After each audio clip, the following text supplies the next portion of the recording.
Mbah Hashim Asy'ari tentukan proklamasi kemerdekaan RI pada 9 Ramadan tahun 1364.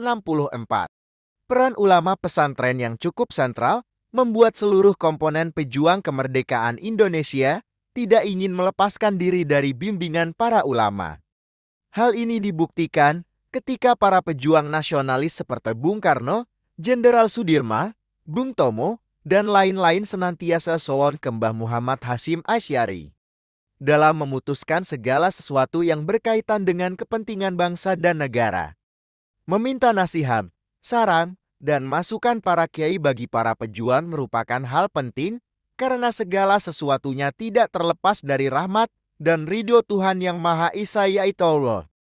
Hal ini relevan dilakukan karena para ulama merupakan manusia yang paling dekat dengan Tuhannya. Meminta nasihat terjadi ketika Bung Karno dan kawan-kawan hendak memproklamasikan kemerdekaan bangsa dan negara Indonesia. Beberapa hari sebelum proklamasi kemerdekaan, Bung Karno sowan Mbah Hashim Asy'ari. Mbah Hashim Asy'ari memberi masukan, hendaknya proklamasi dilakukan hari Jumat pada Ramadan. Jumat itu Sayyidul Ayyam penghulunya hari. Sedangkan Ramadan itu Sayyidus Syuhur penghulunya bulan. Hari itu tepat 9 Ramadan 1364 Hijrian, bertepatan dengan 17 Agustus tahun 1945 kemerdekaan Indonesia diproklamasikan. Hal itu sesuai dengan catatan Aguk Irawan M.E. dalam Sang Penakluk Badai, biografi Mbah Hashim Asy'ari tahun 2012 yang menyatakan bahwa awal Ramadan bertepatan dengan tanggal 8 Agustus. Utusan Bung Karno datang menemui Mbah Hashim Asy'ari untuk menanyakan hasil istikharah para kiai.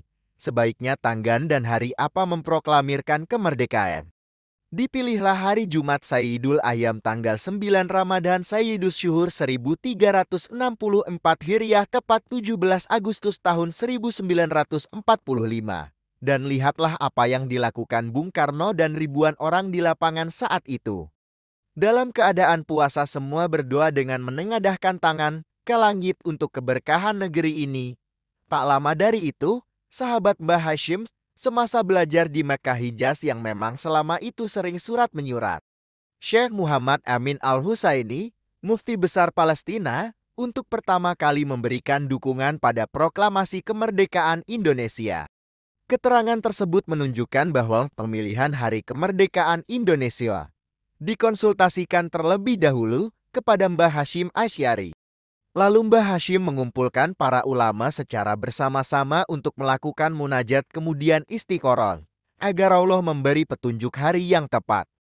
Maka setelah para ulama memusyawarahkan hasil istikharahnya, dipilihlah tanggal 9 Ramadan tahun 1364 Hijriah, yang secara kebetulan itu pada hari Jumat tanggal 17 Agustus tahun 1945. Angka 9 adalah simbol numerik tertinggi. Hari Jumat adalah penghulu atau rajanya hari dalam sepekan dan Ramadan adalah rajanya bulan dalam setahun. Proklamasi kemerdekaan Indonesia telah melalui proses yang panjang dan berdarah-darah dari seluruh elemen bangsa.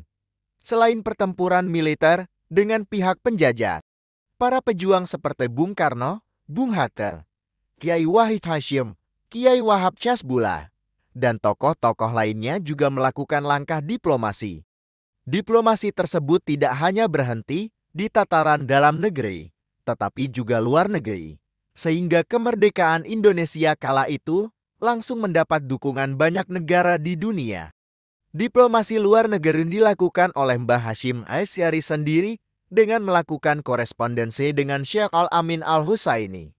Saat itu, janji Kekaisaran Jepang untuk memerdekakan bangsa Indonesia memang menarik perhatian bukan hanya di tanah air, tetapi masyarakat dunia Islam, khususnya Syekh Muhammad Al-Amin Al-Husaini.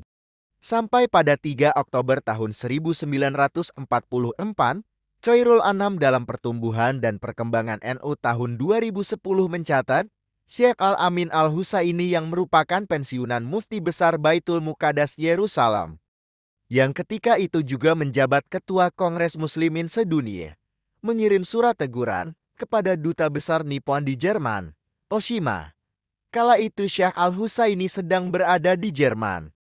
Kawat teguran tersebut berisi imbauan kepada Perdana Menteri Jepang Kuniki Koiso agar secepatnya mengambil keputusan terhadap nasib 60 juta penduduk Indonesia yang 50 juta diantaranya beragama Islam. Kongres Islam Sedunia menekan Jepang untuk segera mengusahakan kemerdekaan bangsa Indonesia. Atas teguran tersebut, Kuniki Koiso berjanji akan mengusahakan kemerdekaan untuk bangsa Indonesia. Jawaban Koiso itu disebarluaskan melalui majalah Domei.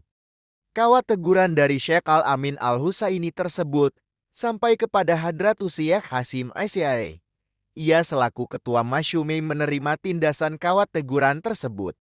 Menyikapi kawat teguran tersebut, Kiai Hasyim Asy'ari yang juga pemimpin tertinggi di Nahdlatul Ulama NU merasa perlu mengumpulkan para pengurus Masyumi yang terdiri dari berbagai golongan umat Islam dari sejumlah organisasi pada 12 Oktober tahun 1944.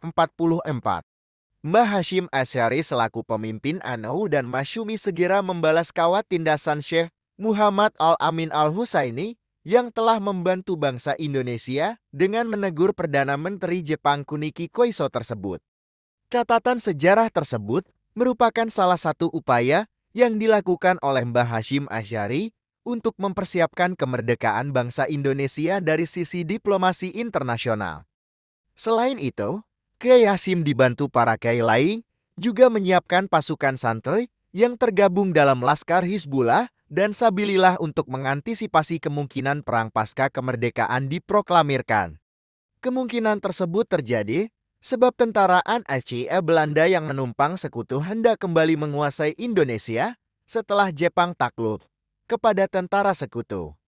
10 November tahun 1945 di Surabaya merupakan hari bersejarah bagi bangsa Indonesia, di mana para santri dan seluruh rakyat Indonesia berhasil menumpas agresi militer Belanda II, sehingga mampu mempertahankan kemerdekaan yang sudah diproklamasikan pada 17 Agustus tahun 1945 atau 9 Ramadan tahun 1364. Wallahu alam bishawab. Terima kasih.